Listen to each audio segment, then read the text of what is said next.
প্রথমে কোরআন শরীফ খতম, এরপরে দোয়া, এরপরে গজল সন্ধ্যা এবং সবশেষে খেজুর খাইয়া বিয়া।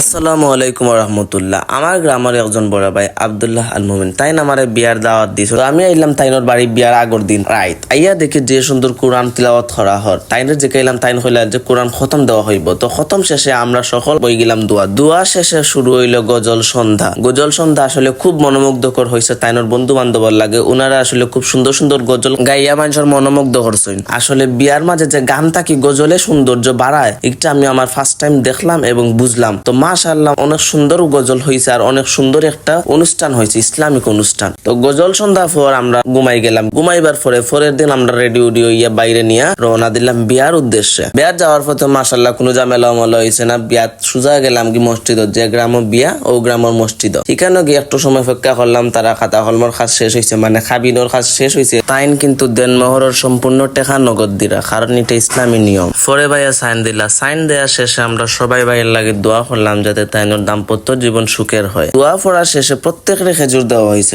খেজুর খাইয়া আমি কই মাশাআল্লাহ, ইসলামিক বিয়া একটা আমরা গল্প তো শুনছিলাম যে খেজুর খাইয়া বিয়া, আজকে ফার্স্ট টাইম দেখলাম এবং নিজে অংশগ্রহণ করলাম বিয়ার মাঝে। আমি নিজেও যে এই বিয়ার মাঝে অংশগ্রহণ করতাম পারছি, এটা আমার সত্যি অনেক গর্বর বিষয়। ইসলামিক একটা বিয়ে, এত সুন্দর একটা আয়োজনের মাঝে আমি আসলাম।